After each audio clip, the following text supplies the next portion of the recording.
Welcome to another edition of the Keep It Locked podcast. Instagram, TikTok, Snapchat, all your socials. Today's guest, we are introducing Fahad Kaleem. Assalamu alaikum, my brother. Wa alaikum assalam, man. Thank you for having me. Great studio, man. Today I run an agency full-time where we create TikToks for brands, but prior to that I was actually becoming an electrical engineer, and I have this massive rabbit hole, a remix of engineering and content creation. In the business world, I'm more known as the guy who can get you to go viral with your brand, right? I'm asking, why is this 1 + 4 = 5 and it's going viral? So you are known for your hook line. Yeah. Isn't that concerning? Yeah, like I said, I was pursuing this engineering lifestyle. I wouldn't say on TikTok. TikTok, it's easier to get followers. Okay. I think Twitter would be close to YouTube in terms of difficulty of getting following. We're going more deeper into audience segregation. That's a good one.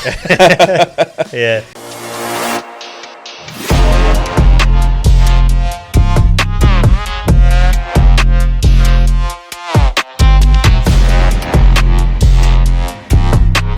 Hey guys, and welcome to another edition of the Keep It Locked podcast with myself, DJ Marz. Switched up the studio today to one of the brand new ones, which we're really enjoying. The ambience is absolutely fantastic. We're once again in our favorite place, the UAE, in the heart of it, known as Dubai. Today's guest is someone who I am positive most of our audience will have seen at one point or another on Instagram, TikTok, Snapchat, all your socials. His face should be familiar. I'm now going to bring more information about the face, a name to the face, the background behind the face, and how that face became viral. So without further ado, today's guest, we are introducing Fahad Kaleem. Assalamu alaikum, my brother. Wa alaikum assalam, man. Thank you for having me. Welcome to the Keep It Locked new studio. Great studio, man. Absolutely. It's been a while that I've been trying to get you locked in. I think a couple of months. But everything comes in its own time. And I was thinking to myself before I came here, how am I going to start it with this guy? Because he's known for the "isn't it concerning?" And then I had people giving me all these different, I don't know, they must have chat GPT'd everything. Yeah. And I thought I'd try a few, but I might save them for later because Sure. I want to get to the grit of Yeah. you as a person, and then you as an influencer. So for those in the UK, where I'm predominantly engaged, and those around the world who may end up enjoying this podcast, I'd like them to know, who is Fahad Kaleem? Well, today I run an agency full-time where we create TikToks for brands, but prior to that I was actually becoming an electrical engineer, and I have this massive rabbit hole of interest towards creating robots and getting into all sorts of stuff related to makeshift DIY projects. So I guess Fahad Kaleem is just a remix of engineering and content creation. They go well together, though. Yeah. Yeah. So, I mean, obviously, that's leaning towards you've got an academic background. Electrical engineering is no joke. But nowadays, more often than not, to most people, how would they perceive you, and what is your actual reputation nowadays? In the business world, I'm more known as the guy who can get you to go viral with your brand, right? But anything outside the business world, they think I'm retarded because of the type of content I create. They think that I can't perceive simple logic, simple science, because that's the videos I've put out.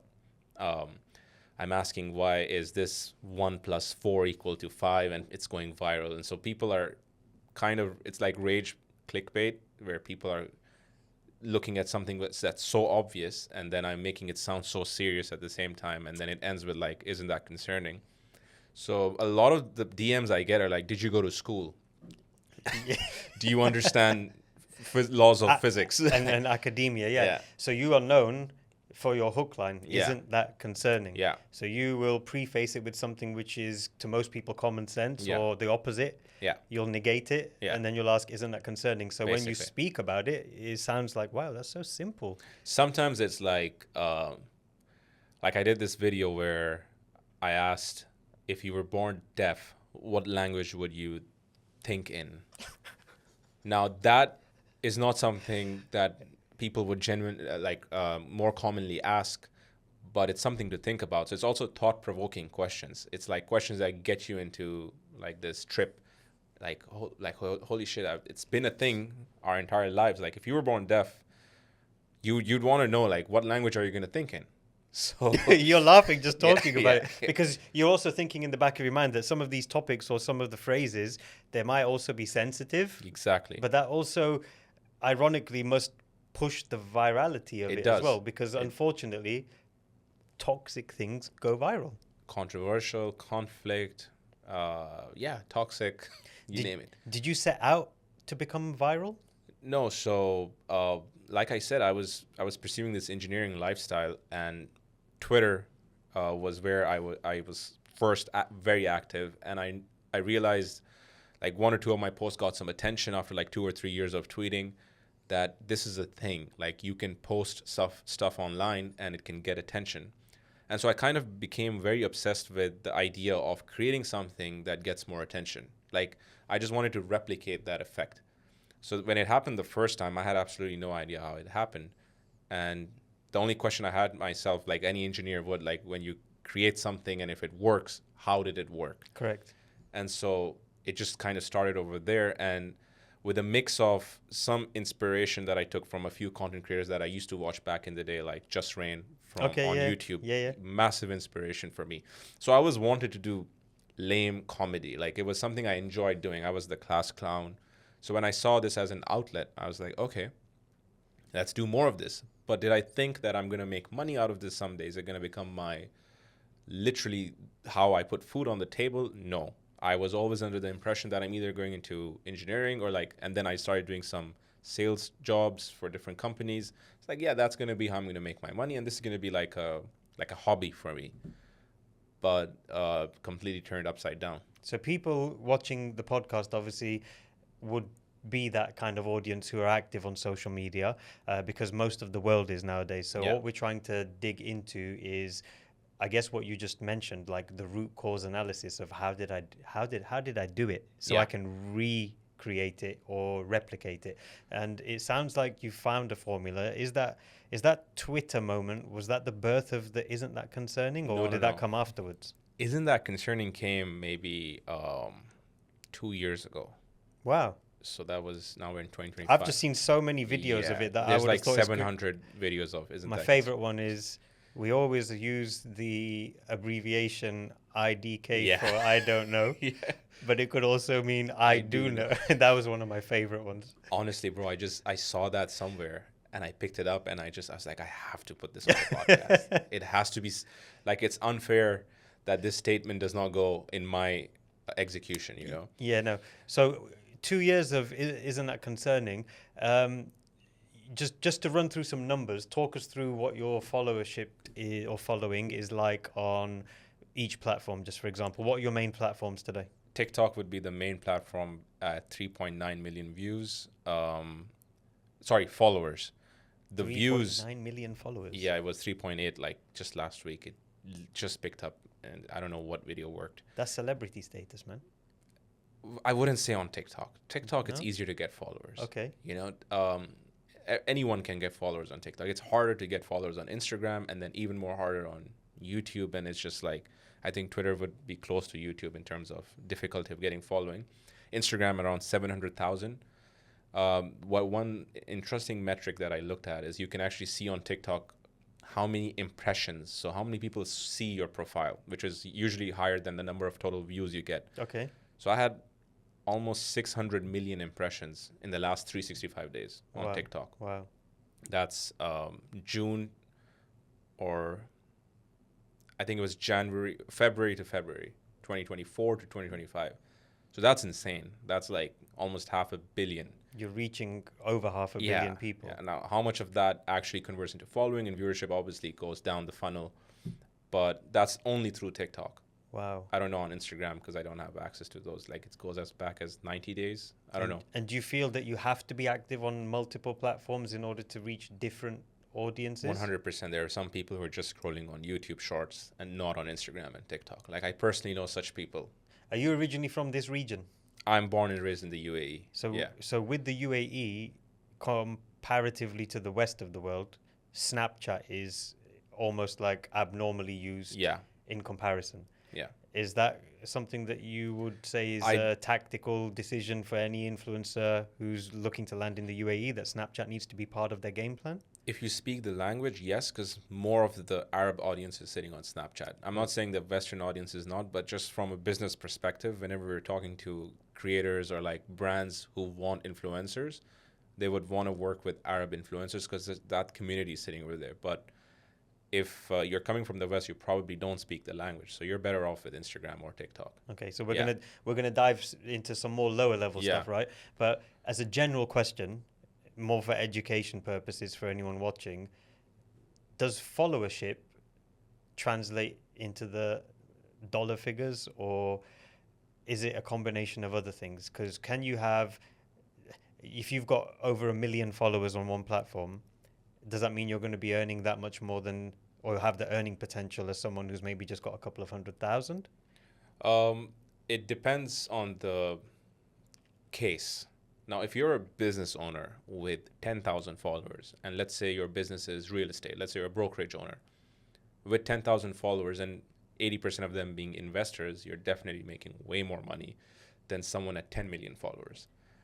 But if you're not a business owner, and let's say we're now just making the ground level playing field, like you're both working the same job and one of you has 1 million followers and one of you has 10,000 followers, 100%, you have a higher chance of charging brands a better rate, negotiating rates which are in your favor because of your following. Because brands have to showcase, we worked with XYZ, these many followers. Okay. It's not even about how many views we got. I mean, it is, but I've seen it because I got brand deals when I had 100,000 followers. Then I had 500,000, 500,000, and then I had 2.5 million, and it makes a big deal. At 100,000, they're just talking about, okay, could you do it at $200?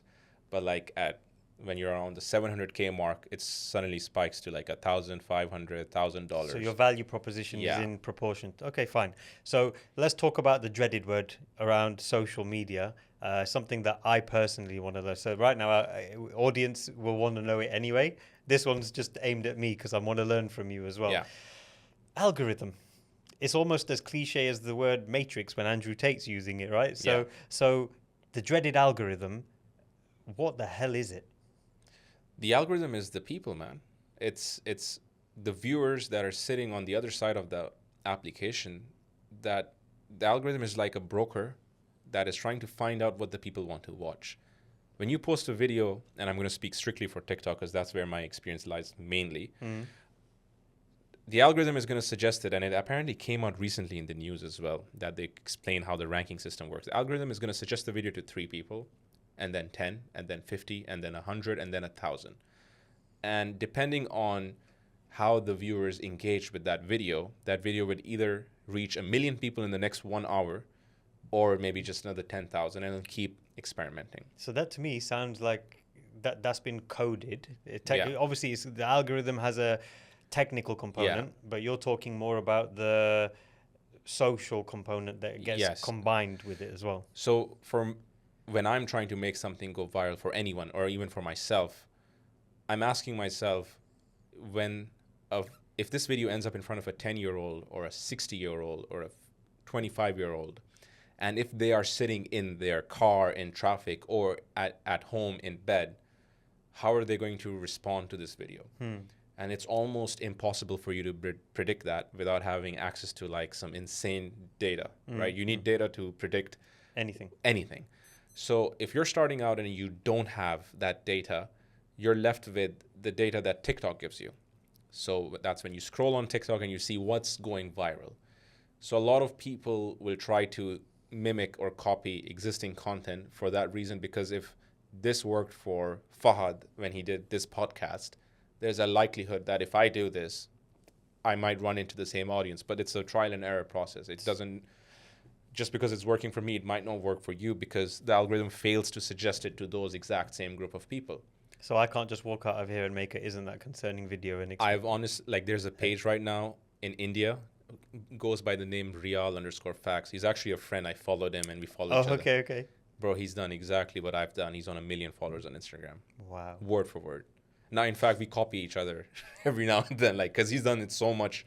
And in India, he has a huge audience pool to tap into. There's one of the, second largest population on the world.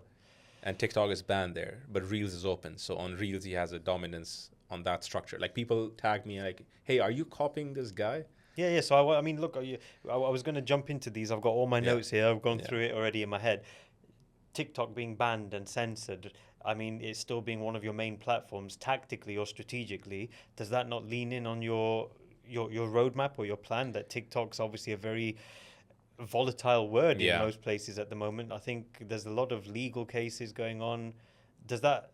It doesn't sound like it's impacting anybody. I mean, VPNs pretty much solved the problem in any case. When TikTok got banned in the US, we had this talk in the company. What's going to happen? How is it going to affect the UAE? Your company? Yes. Okay. In our agency, Agency, like, yeah. is the client's rate going to drop? Are we going to face issues? Luckily, we've not had that talk in the UAE, and so as long as we're speaking strictly within this region, we're okay. And in fact, if it does get banned anywhere else, we kind of get that audience as well. That there's like this hole in the supply of content, and we can fulfill that. And I'm not saying for the US viewers, but like even the UAE or this Middle Eastern region craves for good content, which ends up coming from the West. I don't know why it's like that, but Hollywood inspired Bollywood. A lot of the trends, the language we speak in has come from that sphere, that side of the sphere. So Of course. similar in the TikTok space. Yeah. A lot of the content styles are brought from the US or from the West for that matter. So for me, it's just like, okay, that's an opportunity for us to create something and be the leaders for once. But yeah, if I was to think globally and to scale my business, TikTok is definitely restricted in that sense. Like I can't go in India, or I can't go in, I think in Oman it's banned. I'm not sure exactly. And I've had this issue with a few clients where I can't shoot for them in TikTok in their region because it's banned over there. But real talk, Fahad, though, with the prominence of VPNs and people becoming savvy, is it ever really banned anywhere? I mean, they apparently did lock it off in the US. Like even VPNs apparently were not working. I'm not so sure. It did kill it in India. Like people do have VPN access, but like there's this whole process that you need to turn on the VPN and then use your There's app. extra steps and effort. Yeah, and I think it could kill TikTok if that was to happen globally. If countries got together and said like, yeah, let's ban TikTok. Because for an influencer who's Yeah. using it as a primary source of income, that decision at government level could just ruin someone's life. So ultimately, one of my goals is to create my own app, bigger than TikTok, Instagram, Facebook, because you can't rely on these platforms. Inshallah, you get there. one day. Inshallah, you know. Remember us small people at no. that time, okay? No. I mean, it's a very ambitious goal. Yeah, no, and if you don't shoot for the stars, I mean, Yeah. as they say, you need to do But it. like that's like the only problem with this entire system. You're depending on an entire body of organization of people. Like, Brings me to my next question, which you've probably half answered. Does the algorithm, do we control it or have influence over it, or does the algorithm control us? um, In our behaviors towards social media, are we always, for those who are literally influencers and we can label them as influencers, are they under the spell of the algorithm because they always have to play to its strengths? there's two sides to this. Mm. The algorithm is a reflection of the population that is consuming it. Okay, when something goes viral, it's not going viral because TikTok said go viral, like with a click of a button. I mean, that is possible. They can't push content, Yeah, technically right? they can do it whenever They can feel do like whatever they want. But the reason TikTok worked in the first place is it gave a chance to the creators or to the people who were not viral at that previously. time. Yeah. Without a following, you can go viral. So for that to work, they had to give some level of freedom to the audience. And Yeah, so yeah. today what you see on TikTok is just a reflection of what people like to consume. And because of that, it has kind of forced the creators to respond to that reflection in a way. So Okay. like if people like to watch shitty content, let's create shitty content. You know, like literally the conversation I have with my clients sometimes is we're not creating good content for you. We're creating the best, shittiest content for you. Because unfortunately, that's what people want to watch. And whether you like it or not, an aesthetically pleasing reel of your coffee is not going to go viral compared to me throwing that coffee down and then, you know, shouting at the employee in that video is going to get more views. and making a staged rage bait scenario. So yes, you are kind of, as a creator, forced to do what the algorithm wants. But if you're a good enough creator, you can influence certain trends and certain styles of content. Okay, so for me, as someone who's on the upward trend now, because I've taken a bit more time, I've taken lessons, I've listened to stuff that you've mentioned in panel talks that I've heard, and others as well. So I'm taking social media more seriously, as will other people who are trying to hit the nail on the head. Why would people at my stage, let's say, I mean, what have I got? I'm hitting nothing, 2,000 followers on Insta, right? What would people at my stage usually trip and fall over? Is it consistency? Is it what you were just mentioning about maybe trying to actually always put good content out instead of just feeding the world the shitty content that they want to see? I think consistency, because burnout, there's no solution to burnout. Like, it's a feeling. If you don't feel like putting out content, the game stops. But I've got a different one. I'm talking about myself. I can't talk for other people. You said if I don't feel like putting out content. I always feel like putting out content, but there is effort to produce the content 100%. Yeah. Time and money.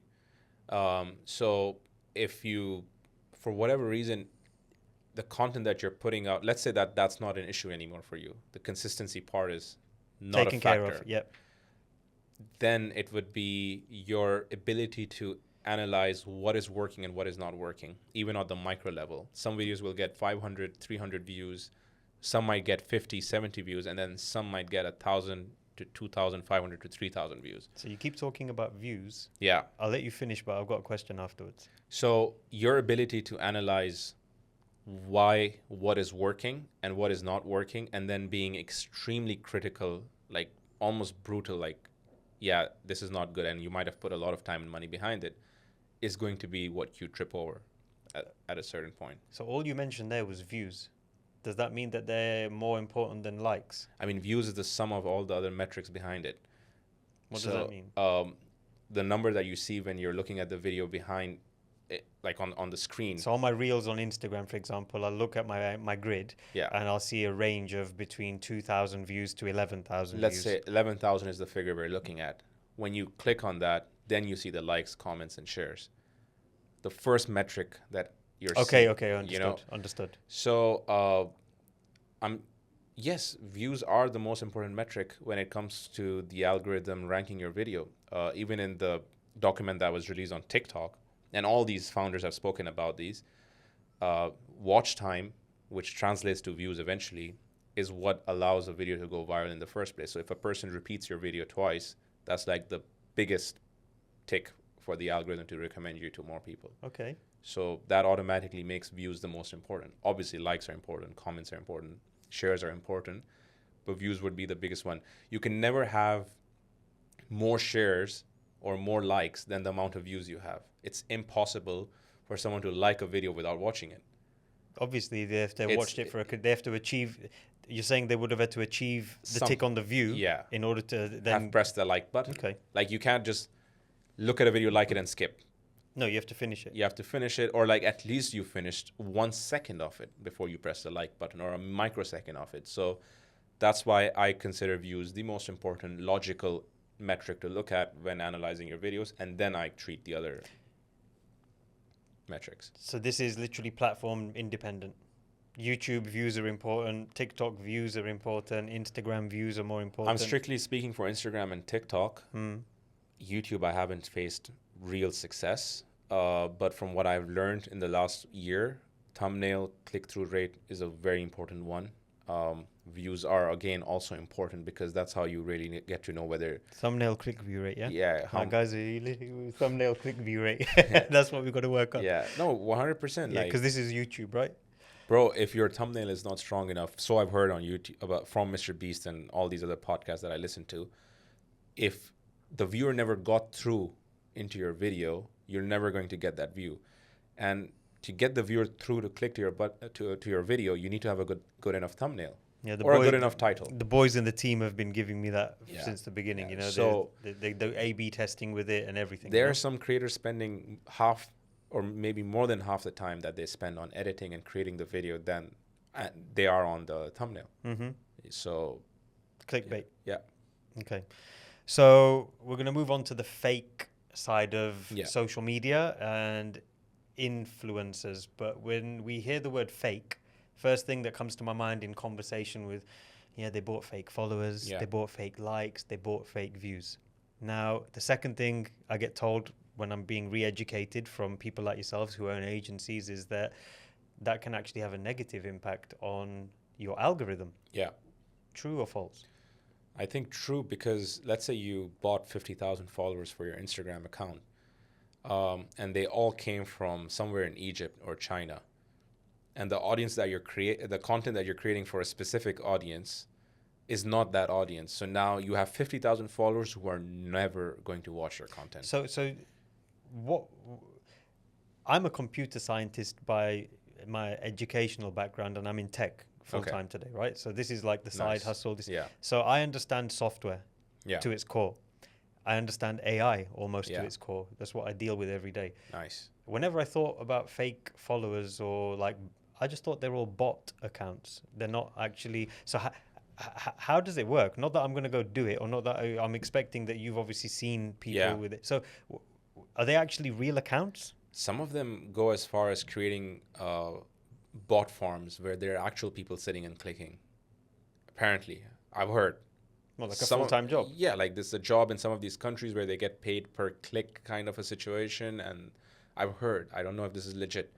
I have seen videos of rooms where there are like 100 iPhones on tripod stands that are just scrolling on the TikTok FYP, for example, endlessly, and then pressing like, so I guess the websites where they guarantee real followers or real likes take it to that level. Wow. But at the same time, there is a lot of bots on the internet. Do they get bots are easy to catch? Yeah. Especially with AI, and Yeah. I know that they're literally scanning with Yeah. AI across all platforms. But these other ones that you're mentioning, where you get promised real likes, Yeah. real views, technically, let's look at it from behind the scenes at the data or the way that is happening, it's looking like a real person doing it. They're not going to get caught. Yeah. And I think, I'm not sure exactly if they're there, but I've heard stories from the people in the industry. I can picture it. Yeah, but Makes sense. they're probably there. Like, there's probably people sitting who have this as a full-time job that today they have to follow 1,000 accounts in 4 hours. Wow. They have to click. And It's got to obviously be in some of the lesser economically developed. Yeah. Okay, fine. Yeah. So I'm pretty sure there is. If I bought 10,000 followers, real ones tomorrow, what would be the negative impact on my Instagram tomorrow? Your engagement wouldn't look real. So you have 10,000 followers and you post something and you get 20 one likes. comment Yeah. and 5 likes. Now, the audience is very aware of this stuff these days. Like, they know when they click on a profile. And a lot of older Instagram accounts, when I come across celebrities, some of them micro-influencers or mega influencers also have topped up their actual following with a lot of fake following. So they'll reach 100,000 followers by 500,000 followers. And a lot of the shady practices have been done by a lot of influencers, and agencies have done it for them, just to get them that boost, so that brands, because at the end of the day, a brand is just looking at the number of followers. Not all of them, but most of them.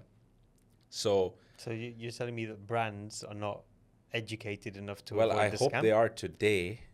You're talking previously. Yeah, but like back in the day, I've heard people are photoshopping insights. It shows over there Cairo, Malaysia, and they're just changing that to like UAE. There's some big influencers, and we're not mentioning names that I physically see, and I'm primarily versed in Instagram, right? Yeah.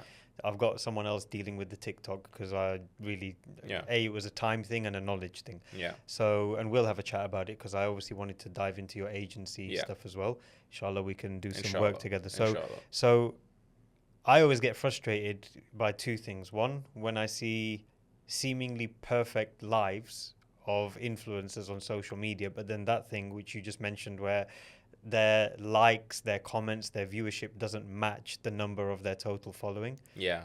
And I just get frustrated because I know that there's something amiss here, but there's still a lot of people consuming it and just lapping it up. So a lot of the influencers are just feeding into that crave that this audience has of that lifestyle. Like they're getting this for free, like probably renting a yacht for free. They're going to post a few stories, and then the influencers think, I mean, the audience consuming that content think, oh wow, this guy's probably very rich. He gets this yacht, you know, on the weekend, and he has his friends. I want to be like him, and they're just kind of just fueling into that Andrew Tate audience, or that, you know, Bugatti loving audience, or that everyone loves money. And Mr. Beast really cracked this down really well, by the way. That's why he's one of the most followed, or probably the most followed human being amongst all YouTubers on the planet, right? So it is sad, it's unfortunate, but like I said earlier, the algorithm is a reflection of what people consume. So we are literally giving birth to these influencers by saying, yes, we like this content. We want to see more of you driving that Lamborghini, you flexing that watch. We like seeing this. And I mean, some people consume it because they just want to get motivated to reach that stage in their life. But the majority of the people are just obsessed with that materialism. It's like they're buying into a scam. Yeah. That's what annoys me, that they're buying into a scam. And I've seen people with exactly a million. It's never like, it's not like a couple of thousand over. It's always exactly nail on the head. When you see those exact 20K followers only, or 1 million, you know that it's fake. The first thing you check. Something you just said that I wanted to point out when you said buying into it. You're actually paying with your attention, right? So, and I think there's this gap in our generation where people still don't realize how much of this is fake. But as the newer generation is coming into the picture, they're more selective with how they give their attention. Like the Gen Z, or I heard Gen A, that is being... Is that what it is now? Yeah. We finished the alphabet? Yeah. So, like, they understand what is fake and what is not fake. And they're very, very satirical with everything, right? They're the most sarcastic generation on planet Earth. And so I guess it is kind of killing that wave. And my content, and eventually when we get to it, was actually aimed at taking a shot at all these people. The motivational speakers, the gurus, the financial gurus. So give us an example for the audience of what your typical early content was prior to Isn't That Concerning? I mean, right before Isn't That Concerning was me making fun of motivational speakers like Tony Robbins, Gary Vee, Jay Shetty. Mimicking them, or just like I would take what they said in one video, yeah, and then shuffle the words and then just say nonsense, put the same music, put the same zoomed in angle on my face, make it emotional. And I'm just, like I just said, yeah, you see the Smurfs that were in Egypt last year, like just random stuff, you know? Mm-hmm. And that went really viral because this generation understood that I'm making fun of the fake influencers. And that's what gave birth to the podcast, making fun of podcasts, because a lot of these people were getting on podcasts and like... Don't make fun of this one, please. No, I'm not making fun of this one. Eventually... We'll edit it out, right? Yeah. So, and that's how it started. For me, the conclusion on this whole last conversation is that myself, and I'm sure amongst others, we're automatically a bit apprehensive, because the first thing we're doing is we're questioning the validity of an influencer. Yeah. Isn't that concerning? You know, isn't that concerning? It is. Indeed. Yeah. It is. Yeah. I never done it with yourself, because you've got a really solid backstory to what you do. But then, yeah, it's just dangerous, because now beyond, or you said a very interesting thing, that yes, people are paying with their attention. Yeah. So again, there's not really... I guess there's different segments, because with YouTube you might end up, or some other platforms, you end up paying for products that are being you got ambassadors. Yeah. But it's the brands that I think are also contributing to some of it. 100%. That if a average Joe on the street is paying with their time or attention, that's much different to a brand who is actually paying.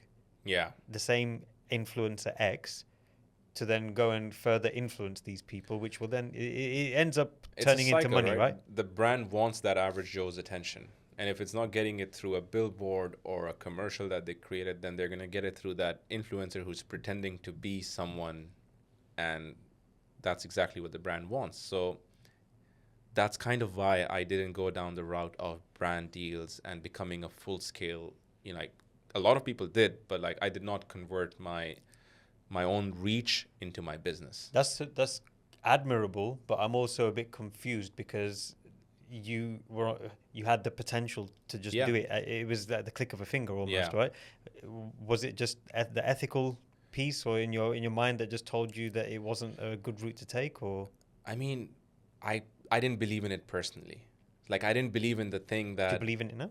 I still don't believe in it, man. Even now, sometimes when brands collaborate with me, I'm sorry, but like I've done collaborations for certain brands, and they would have been way better off if they spent that money creating content themselves with their own people or their own messaging in it.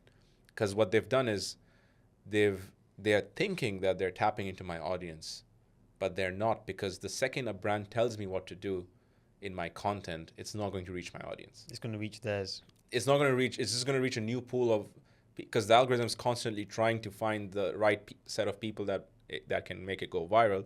And now the algorithm's already done that for me in the last 500 posts, and now you're coming and telling me to make my 501th post in this style. Does that ruin something for you, though? It does. So It does. ironically, is taking a brand deal sometimes detrimental for you? It has been. Like, for example, I never boost content on my page. Why? I never paid ads to boost any video on my page. Okay, I've been doing it quite a bit. I guess I'll stop. I'll explain why later on. Please, But please. when a brand comes in and they create a piece of content with me, they'll actually take the authorization for the next 30 days to boost that video through their account. And so there's that risk that's going to bring in a reach onto my page, which is not my audience. Okay. And if I'm lucky, they stick. If I'm not, I just lost potentially 10 million views or 5 million views because they didn't engage with me, and that kind of messes up my ranking for the next post. So You have to do sometimes a recovery. I just take the L because a guy's got to pay rent, you know? Obviously, like Yeah. like you've made this like Yeah. full time now, Yeah. yeah? Agency and Yeah. your content. But agency has been like 99% of my source of income. So we'll come to the agency Yeah. because I want to talk about you as an entrepreneur and what your next moves are with it. And then obviously, please let people know at the end. We're going to put the details of your agency, your socials and everything. We want people to make sure, as well as liking, following and subscribing to this podcast, you know that each podcast includes our valuable guests' socials on there. It's not cool to say that he doesn't need it because everyone wants to grow their following. 100%. But no, you've done really well, mashallah. But obviously, make sure you connect with Fahad and hopefully the agency as well. They'll be able to support you, aspiring influencers who've got the energy and the time and the willingness to be consistent. Yeah. Yeah. So let me go through to the next section now. You can see I came very well prepared. Yeah. So we've spoken about how brands manipulate trends. Yeah.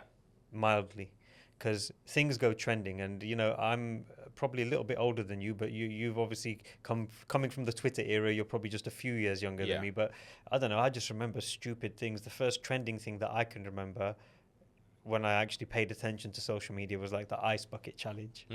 Yeah. Do you ever do that one? I never did. I hate cold water like that. Everyone hates cold water. That's now they start loving it. Now everyone's getting into a bucket now. What's that all about? I don't know. It's supposed to be good for you. There's no scientific backing, by the way. I did my research. It doesn't really. I mean, sauna, yes, helps you burn fat, but I don't think, like they say, it speeds up recovery and stuff like that. But Andrew Huberman, I listened to his podcast, and there's no real scientific data to support. There's your next Isn't That Concerning video. I could create that. I could. What's the biggest scam that you think brands use in order to jump on the trending bandwagon in order for their own benefit? I wouldn't say brands are using scams. I would say a lot of these influencers who try to sell a course are using these scams in a way. Okay, let me rephrase it then. I call it a scam because from a business perspective, it's still a scam. But like when brands want to make us think that something's viral, when in fact it's actually behind the scenes just a paid and fabricated trend. Yeah, I mean, you have a lot of that with certain activations. Like they'll pay 500 influencers out of that like 100 are mega, and then the remaining 400 are micro and macro influencers, and everyone's posting about that thing, and eventually you have something called fear of missing out amongst the people. And they're like, oh, wow, he tried it or she tried it. I should definitely try it. So, yeah, I mean, it's just advertising, man. That sounds like Yeah, a complete shift in strategy yeah, from any business. yeah, Like I can just imagine the amount of funds or the strategy that goes into it from a whole marketing yeah. department to think about doing something like that. But it's quite common, is what you're saying. I mean, every other startup that you talk to in this field is looking for this, but they struggle because not all influencers connect, or not all influencers actually have that reach. And I think the biggest gap they face is that they don't figure out the right piece of content that can go viral for each of them. Yeah, but look, we're talking about the content, but this is what I call marketing manipulation. Yeah. Because we're talking about how marketing, from a business perspective, how they can leverage influencers to market. But is there regulation on what they're I marketing? don't think there is any regulation in this space. Because like I tried to look it up a while back, where I was like, is there any sort of IP protection on content, or strategies, or like I think they did this in one of the elections as well, where it was labeled something as it was one of the universities, Cambridge Analytica or something, that got together with Trump, and they used data from people to kind of manipulate them to elect Trump. I don't know. I'm not so sure. It was very big in the news. I heard about this and I was like, wow. Yeah. So this is a real thing. And I'm pretty sure brands are in on that as well, because you want to find the most amount of money you can make through any strategy. So I don't know. I guess AI might help us figure out a regulation on it. I hope, because AI has taken a lot of flack. Yeah. But it's got as much power as it has to do negative. Yeah. It's got the equal amount of proportion on the positive side to actually solve some real problems as well. But as an individual, I guess your best bet is to limit your exposure to this kind of, like, I personally had my social media locked out. Like for the last 2 months, I was using this app called Freedom, where it just locks my TikTok, Instagram, Snapchat, LinkedIn, even Reddit from 1 a.m. to 12 p.m. the next day, because I don't need to use it during that time. And I would just doom scroll. And I guess you are more vulnerable to fall into these scam campaigns, or like whatever. Like, TikTok made me buy it in those hours when you are just chilling, laid back, relaxing, and you're just exposed to certain content, and then you end up making that decision emotionally, maybe. So I was like, yeah, I need to get out of this. And so I stopped my exposure. So can you give me have you ever had an example where you've been approached by a brand, don't need to name them, where you felt that it's not ethical, or there's a bit of too much, it's just too fishy, and it's not worth you even entertaining it? Yeah, crypto space. Okay, that's actually a good one. Yeah, in the crypto space. But then again, is that again on the same line of thought, that it's not, the regulation around it wasn't about the regulation. It was just like, if I promote this, I'm going to make people lose money. Okay. Yeah. You're very ethical, mashallah. I like that. Like, okay, fine, we'll make money, but you're screwing a lot of more lives over. It's not worth it. Do you personally feel that way about crypto in general, or is it just... I have very limited knowledge on crypto in that sense. I mean, I try to understand it. I'm also, like, when it comes to money, it is like completely total. I might not be the most religious when it comes to a lot of aspects, but like when it comes to money, I try to follow the clearest path. And so there's a bit of gray area talk about crypto. They don't say it's haram, they don't say it's halal. And so I did buy like $100 of Bitcoin at certain point. You've still got them? No, they're worth so much now. No, like recently, so it doesn't matter. Wow. It just went up by like $70, and then I sold it. I didn't dabble in it as much. So that religious part of me, I think, drives the ethical part of me to not dabble in such campaigns. Okay. Yeah. So obviously you mentioned that brand deals, they're paying for the bills when they have to. Is that still just a main factor when you're considering taking some on? Or is that sort of like something that's just a nice to have now that you've established the agency, which should obviously be bringing in more regular income? So every now and then, if I have that talk with a brand, I'll always price it to a point where they're probably going to say no. Okay. So it's got to be worth your while. Yeah. So if they say yes and it's worth my while, I'll do it. Is that because you're factoring in that it's probably still gonna hit your socials in a negative way? Yeah, that's like number one always, because if it kills my socials, then I can't do what I do, which is creating content that goes viral. But also sometimes I'm not taking on more than one campaign a month. And like the last campaign I did was last month, and then it's been 3 months since the one before that. So I have like this massive space between the brand deals that I've done. So that's another factor. Like I don't want to have a ad every single day. I'm not a billboard for brands. I want to put out content that I enjoy. You're a billboard for yourself. Yeah, and my face gets out there and people enjoy, and that's it. So you've made a lot of good friends in the influencer community on socials, I think, as well as Yes. doing your own Yes. content. Yes. I regularly see you collaborating with one of my favorite ones is My Parents Are Sean, Divorced. yeah, Sean, very close friend. very talented guy, man. Yeah, he's great, man. I would say he's the funniest man that I've seen, at least in the Middle East. Yeah. I'd give him that props as well. Yeah, So yeah. I really follow you He's too gifted. closely. Yeah. Yeah, the accents, man, Yeah. is crazy. It's Yeah. like It's not just the accents, it's his ability to create on the spot. Like you give him a prompt, he's like ChatGPT but for jokes. human version. Yeah, Yeah. his Indian accents, Egyptian, Filipino, everything. Yeah, Man, we've done some bits where we literally just had the first line in front of us, and improv. I also don't know what he's gonna ask next, what he's gonna say next. Yeah. And he says it, and it just cracks me up, and I'm like, wow, yeah, this is the one. Okay, if you were to be asked, if someone came into your agency, what's the name of your agency? Knineunit. Yeah, K9. Yeah, Uh, like the police dogs. Okay, yeah, exactly. Backstory to that, or We had a WhatsApp group chat called Dogs.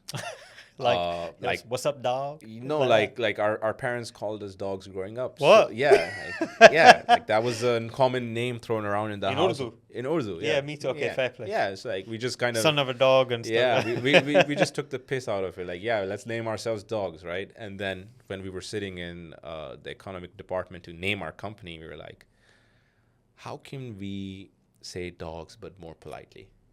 So K9 is the most loyal, trained, elite force of dogs in the world. So okay, Nice. cool, let's put that. So who are the founders of K9? Me and my business partner Majdi, we've been in this for the last 5 years together, but we've been friends, close friends, and working together since 2014. Okay. Yeah. Random question. Yeah. What's the craziest piece of content that you can remember in, I guess, the last year or two that you've seen go viral that you would have never expected to? Or you were pleasantly surprised? And if you can't answer it now, have a little think about it and we'll try and get that out It's of you. very hard for me to get surprised by something that goes viral. So there's probably nothing out there that I didn't expect could go viral. Okay. But like, yeah, I would say there's this one series of content that I saw that blew up. It was this guy who basically filled up a water bottle to the brim, like your 1.5 liter water bottle, and he was posting a video every single day for 1,055 days, waiting for it to evaporate. Oh, wow. So he's just recording it every single day. Like, how many days does it take for a water bottle filled up to get fully dried out? And he went viral. I mean, some of the videos blew up to like 30 million, 50 million views. And that's all he posts. So the entire, and sometimes people are commenting, day 502 was crazy. It's hilarious. It's a joke. It's unbelievable. Yeah. So he has the potential to make money? If Masafi's marketing team did that, or any water bottles company did that, Yeah. it would have been the craziest free marketing. And they could still do it probably. So was it a branded bottle that he was using? No, there's no brand on it. It's just like an empty plastic bottle. I'll send you the page. Yeah, so this is crazy because Yeah. anything can become viral and anyone can become an influencer, Yes. and that's as inspirational as it is. It's also shocking because we've seen. Dude, I was there in university when Facebook launched. No, I'm that old. Yeah, I was on Facebook as well for a good period of. I went in Web browser, yeah? Yeah, web browser, poke feature. When they were upgrading the web browser, I was there. When it went from the old look to the new look, I hated the new look. Same. Then when Messenger came out, I hated it even more. Then they separated it into another app. Yeah, it's just the original Facebook was great. Granddaddy, yeah. Yeah, it was great, but whatever. Yeah, man, I've been through that. I was even on MSN. Messenger. Yeah. Okay, so we're Yeah. not that far apart. Yeah. If we stripped away all the fluff and I was to ask you, I'm thinking of the audience, I'm thinking of myself selfishly as well. Have you, in K9 for example, would someone just come to you and ask you, in your engagement with helping me boost up my presence on socials, is there a repetitive formula that you advise? Always, like when I'm having the first meeting with a client, I'm telling them our ultimate goal is to get you to a point where you can milk the same style of content, because that's the only way for you to grow on TikTok or Instagram. To be repetitive. To be repetitive, to find a style that gets you views, like the style of content that I put out, for example, where I'm saying, isn't that concerning? At the end of my video is, well, it's worked for the last 600 videos, but now I feel like it's kind of died off. Let me sidetrack from that. Like, I should have asked you this ages Yeah. ago. How the hell did you come up with that? I mean, I didn't wake up with the idea at all. The first batch of videos was me making fun of this fear that I had of jinn, ghosts. Jinn, okay. Yeah, so if you scroll way back, I had a character, like a mascot, that was dressed up as the jinn, and I would make skits of me making fun of that, like different funny skits. Shifted that to me making fun of Desi parents. Relatable things. Relatable things, but always inspired by true events or real things that were going on around me. So like, Desi mom gets pissed off at the son for not putting the chicken out of the freezer, kind of stuff, right? Ready to cook the karai. This is the Just Rain influence coming in. Yeah, there, this was a lot of Just Rain influence. I love him. A lot, bro. Amazing. Seen his new creator. series, his TV series? I don't have access to it, unfortunately, here, but I'll hook you up. It's very, very hard hitting. Yeah. Completely different to what you... Yeah. It's funny, but you can relate to the Yeah. seriousness of it. Yeah, It's a true story, isn't it? Yeah, I wanna check that out, I always watch his Christmas carols. bro. I've watched his videos, like each and every YouTube video, like 3 times or 4 times. Anyways, so that batch of content eventually, I started making fun of influencers on TikTok. A lot of Indian influencers blew up on TikTok, creating cringe skits. Okay. If you remember that era, if you remember seeing any of those videos where they show a boyfriend and a girlfriend, and then the girlfriend is cheating on the boyfriend.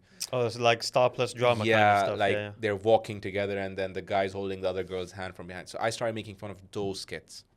And then I saw the pattern. I like making fun of stuff. And around that time, Gary Vee clips were blowing up. Started making fun of that. That took me from... So all I just explained was 2.5 years. Reached 200,000 followers.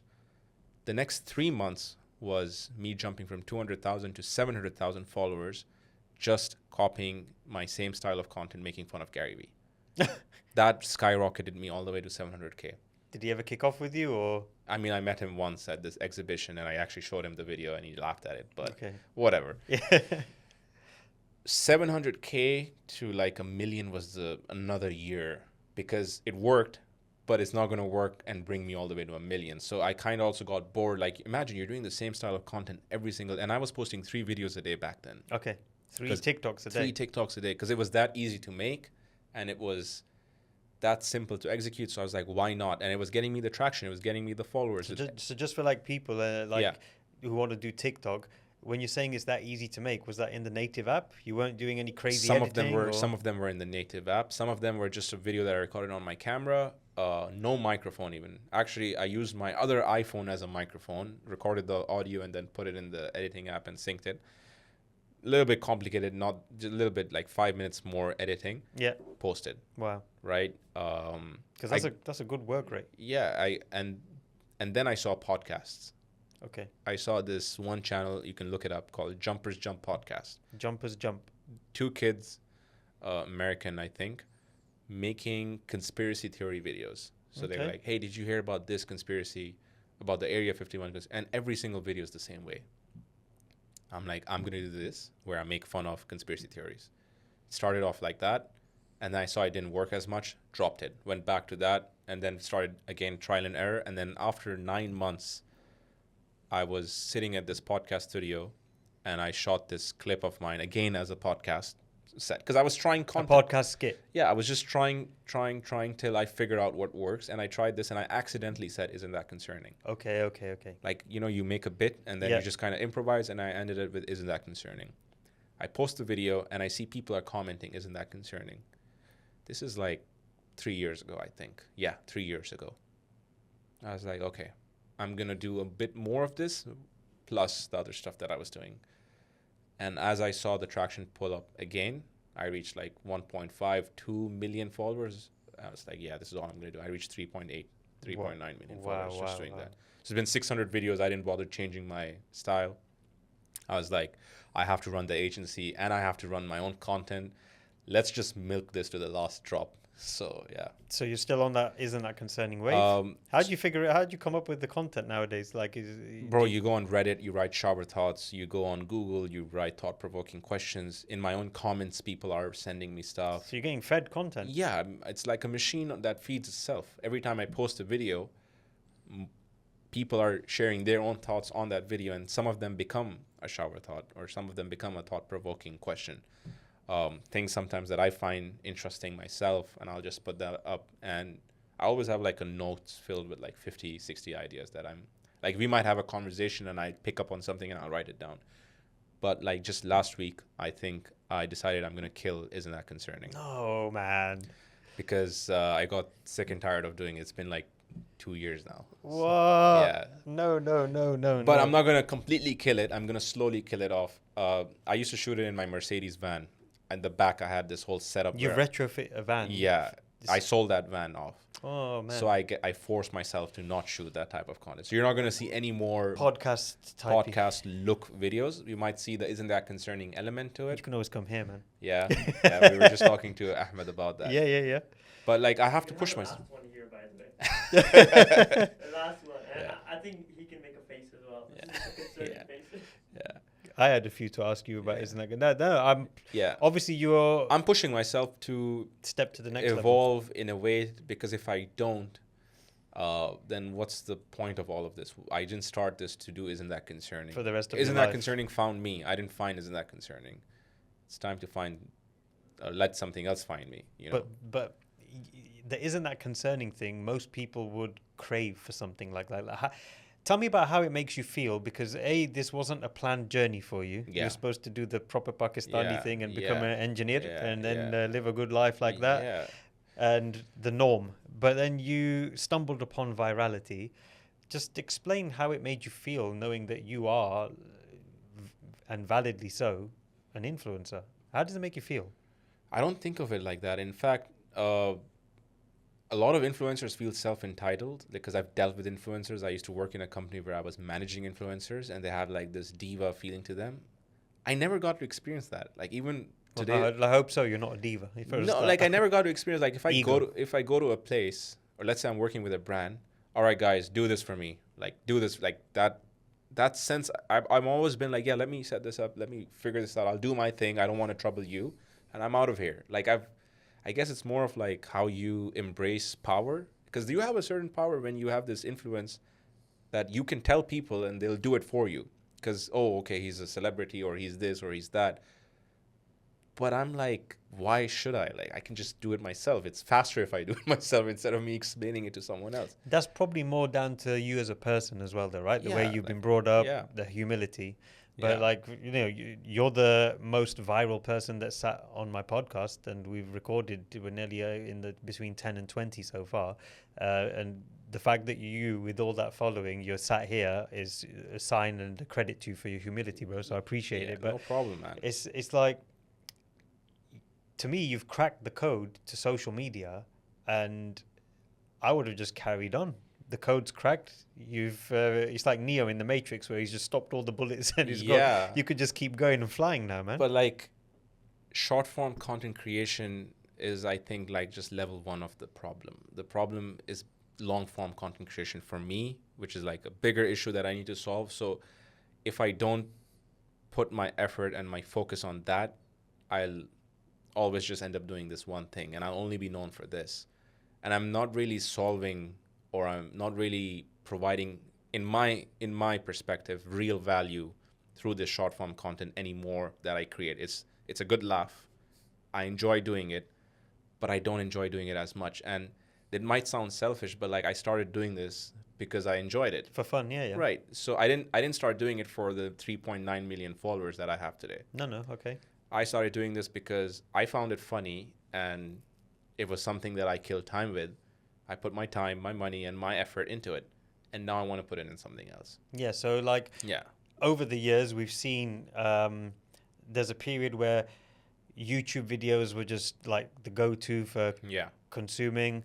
Then there was a whole era of, I call it the vlogging era, where Yeah. vlogs were just like the best things to watch on the Yeah. internet. Then comes along Instagram, Snapchat, TikTok, where you get short form. Yeah. Then they've evolved where you go from the, you know, the square aspect ratio to Yeah. then you've got the actual long form, whatever it is, portrait reels. Yeah. And now I'll say it openly, this is a podcast, but now podcasts seem to be the meta. Bro, I listen to Colin and Samir a lot, and I think, yes, podcast is definitely, like, if you do it right, if you have the right people coming on, and if you're giving the right information, you get some serious viewers that get loyal to your brand, to your podcast. And why do you think we called you here today? I'm only Yeah. joking. I'm only joking. Yeah. Yeah, no. So is that fair for me to say? That Yeah, podcast- 100%. 100. Like, now we're going more deeper into audience segregation. Okay. Right? If you're creating short form content creation to go viral, then you're open to the masses, and any Tom, Dick, and Harry is watching your content. But like now, when you're creating a podcast that is an hour long, not any Tom, Dick, and Harry is going to sit and listen to you for 1 hour. Unless it's valuable. Valuable to them in their niche, and they're getting something out of it, and they're paying with their attention, so they're paying you more, right? So I need a pen. I need to take notes, man. luxury people who invest in luxury real estate are not going to go and live in normal real estate, right? So it's the same thing with this is luxury viewership. Yeah. I mean, I'm seeing it with my numbers at the moment. Yeah. So we're the whole team here, as you can see, we're going to be working hard behind the scenes to make sure, and that's why I keep trying to, make sure the conversation's directed Yeah. towards value for the audience. It has to be. Yeah, and I don't want to hide that, because otherwise I wouldn't be sat here investing my time or 100%. wasting yours or any guest who sits across the 100%. table. We're here to give value. If you're not giving value, then what are they giving their attention to you for? So I'm going to I'm going to ask you for a brutal truth, and I'm going to ask as myself. I'll come to you and I'll say I've tried everything and I keep failing. What would your answer be to someone who walks through the doors at K9 who has that mentality or mindset? I mean, I'd have to see what you've tried to answer that question first, because when you say to you might have tried everything, but to me, you might have just tried 1% of the 100%, right? But let's say you tried 100% and it didn't work. You might need to accept the fact that not everyone's a fisherman who can go fishing. Not everyone's a racer who can win races, So sometimes it's just better to give that thing that you can't figure out to someone else to figure out for you. Or you could be like Ronaldo in the thing and just train excessively hard for that thing. Because they say Ronaldo has more hard work and Messi is more talented. And I always use this example even in social media. You're either a Ronaldo or a Messi in social media, right? And if you're not a Messi, then you need to work really hard. And you work hard till you drop dead. And that's been my mentality. I would consider myself a Ronaldo in social media. I don't think I had that naturally gifted talent to go viral from day one. Because the second I figured it out, I worked tirelessly. And it never felt like work because I was just doing it out of a hobby. Yeah, you're having fun along the way. But I have maybe 100,000 plus data points on the amount of videos I've created over the last 6 years. And when I say it, it sounds crazy. It sounds ridiculous. If I was 6 years ago going to tell myself that I'm going to create these many videos for these many people, I would have probably never done it. But like now that I've done it, I'm like, wow, it's an ultra marathon of creating content. Is there any statistic personally to you that you always keep a track of, and you always know that I've done this many videos on this topic? There was to a certain, like 2 years ago, I kind of had a rough idea that with my agency, we created up to like 50,000 short form pieces of content with brands. Oh, wow. And for my own page, I've done maybe 2,000 videos, but like now I've lost track now. Is this influencer bubble going to end very soon? Or is it is never ending now? No, the influencer bubble isn't going to go away. It's just going to morph into, I would say, a more real influencer bubble. Like actual, real, valuable influencers are going to come up. Like this? Yes. Because if I find this podcast and you're giving actual value and I become a loyal follower of yours, and now there's a big hole in the market of actual good podcasts, and you're the only one there, you're naturally going to get the attention of other people as well. the algorithm's job is to find people like me, who's your viewer, and there are a lot of people out there craving for real content. Yeah, I mean, but I can think of all the big podcasts that are hitting it at the moment: Joe Rogan, Stephen Bartlett, AB Talks in this region. You know, Yeah. Hikmat. You got Yes. all these Yes. household names. Is there room for people like us? Yeah. I'm still going to continue it, but I'm Yeah. just asking on a business level. Would you? I'm still asking in the capacity of someone who's walking through the door for your advice or your support. I don't have that much data on the podcast long form, but like I'll give you an example of real estate short form content. Yeah. Okay, real estate short form content became super saturated in the last 4 years. Can you just explain a bit more in plain English what real estate short form content Real is? estate brokers creating TikToks. Okay. Okay, it started off in 2021 in the UAE. At the time, I was working with 4 or 5 brokers. Yep. Very little TikTok videos of actual real estate brokers were out there, so they were going super viral fast. They had the first movers advantage. Zoom in now to the TikTok space of real estate TikTok content creators. There's like 100 for every property that's come out, right? And so it's harder for them to go viral. So in that sense, if you're saying that you're a long form podcast and there's like 1,000 long form podcasts competing with you, yes, it's harder. Mm-hmm. But if you're a real estate broker, and I'm saying this because I deal with them all the time, Yep. and you create content that is a little bit different, but it's talking about the same thing, and that difference comes from your own unique self on how you execute it, then that real estate broker suddenly comes to like position number 59 or 47 on the top 100 mark, right? So in your podcast system, if your long form podcast has the exact same execution, exact same value, exact same appearance as all the top other podcasts, you're likely going to struggle to beat the top 5 podcasts. But if you come up with, like, I've seen someone in a library in the UK where they're whispering and they're doing an entire podcast. I don't know if you've seen it. It's No, gone I It's wanna gone watch really, really viral Wow. on TikTok. He brings on a guest in the library and whispers for like 1 hour. Because it's a library.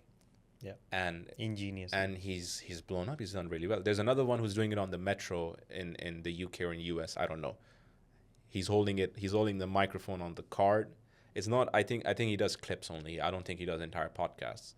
But like you see, that's different. Joe Rogan doesn't go in a library and shoot a podcast. So now we have same structures but completely different executions. So they have a better chance of going viral. So they've gimmicked it a little bit. Yeah, I'm not saying you necessarily have to go to the beach and shoot your podcast or You have to get a costume or something. yeah, you know? but like you have to find a way to stand out. This is like marketing 101, like basic. Mhm. Yeah. Okay.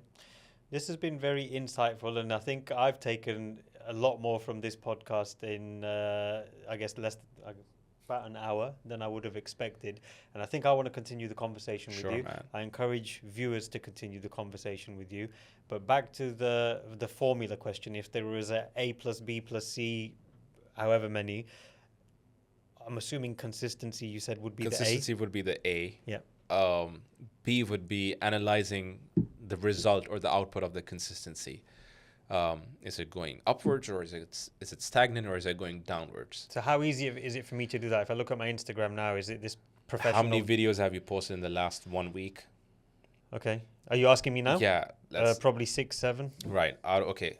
Are the 6, 7 videos going upwards on average, or they're just in the same range of viewership as the last 30 days?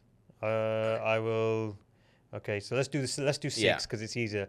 2.7k, 2.8k, 3.7k, 3.7k, 1.7k, 2.6k. So it goes up and then it goes down. Okay. Compare that to the last 30 days. My mistake, actually. Sorry, because 3 of them were pinned. Sorry. 4.6k, 5.5k, 7k, 2.7, 2.8. Then you're saying make that comparison with the last 30 days. Okay, I've probably done better than the last 30 days because it's very recent that I've started consistency. Okay. So that proves the theory. Yeah. So you need to have enough data for you to make that deduction. But let's just say these are the 6 videos you have, and we zoom into the 6 videos. Mm-hmm. Over the last 6 videos, you said you have 5, 4, 7. 5, 4, 7. So this is 4, 5, 7, 2, 2. Okay. So you're it's kind of picking up, but it's not picking up. I would look at the 7K. The 7K one, yeah. I would look at that video if you could play it.